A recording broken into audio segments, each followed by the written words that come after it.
આપણે વિચાર કરીએ કે જીવનમાં કંઈ પાપ કરીએ ને તો તીર્થ સ્થળમાં જઈને સ્નાન કર્યા આવે તો પાપ ધોવાઈ જાય. પણ એવું નથી વાલા ભક્તજનો.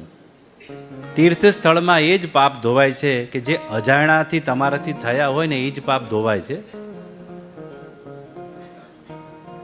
જાણી જોઈને કરેલા પાપ કોઈ જગ્યાએ ધોવાતા નથી.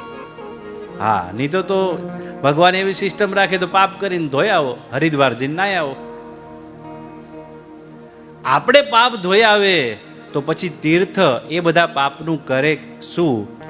તો તીર્થ જ્યારે પાપ બધા ભેગા થાય ને ત્યારે જ્યારે આવી ભાગવત કથા થતી હોય ને એ તીર્થ બધા એ ભાગવતને ત્યાં એ જગ્યા પર આવે અને ફરી પાછા શુદ્ધ થઈ અને ફરી પાછા પોતાના સ્થાન પર જાય છે.